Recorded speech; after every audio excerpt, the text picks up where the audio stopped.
বাংলাদেশের কোনো মন্দিরে বা আমাদের মাইনরিটির কোনো কোথাও যদি ষড়যন্ত্রকারীর একটা টোকাও দেয়, সেটার প্রমাণ হবার আগেই 133 জন বুদ্ধিজীবী যুগলবন্দি কলাম লিখে চেপে দেন।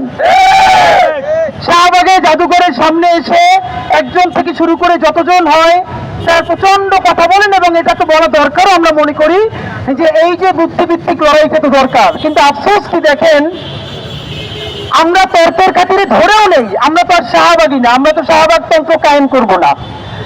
আমার যে খুনি সেও যদি বিচারগ্রস্ত হয়, আমি বলতে চাই যে এটা আদালতকেই প্রমাণ করতে হবে যে সে বিচারগ্রস্ত, তার উপরে তার বিচার করতে হবে।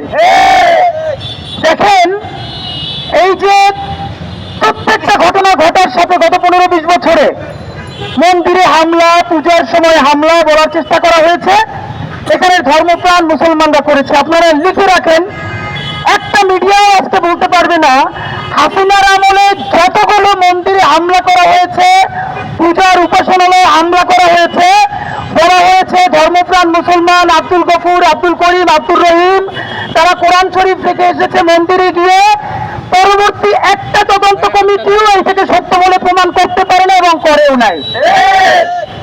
এবং এই যে সর্বশেষ পার্বত্য চট্টগ্রামে আমরা দেখলাম, যেখানে এই যে ধর্ষণের কথা বলে বাংলাদেশে পুরো মানে কি অদ্ভুত ব্যাপার, পার্বত্য চট্টগ্রামে একটা পাতা খসে পড়ার আগেই শাহবাগে এসে বলা শুরু হয়ে যাবে সেখান থেকে সেনাদেরকে সরাইতে হবে।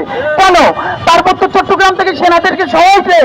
তাহলে তোমাদের দাদাবাবু দিল্লির দিয়ে পার্বত্য চট্টগ্রাম দখল করাইতে সুবিধা হয়, এই জন্যই কি তোমরা বুঝতে দেখো।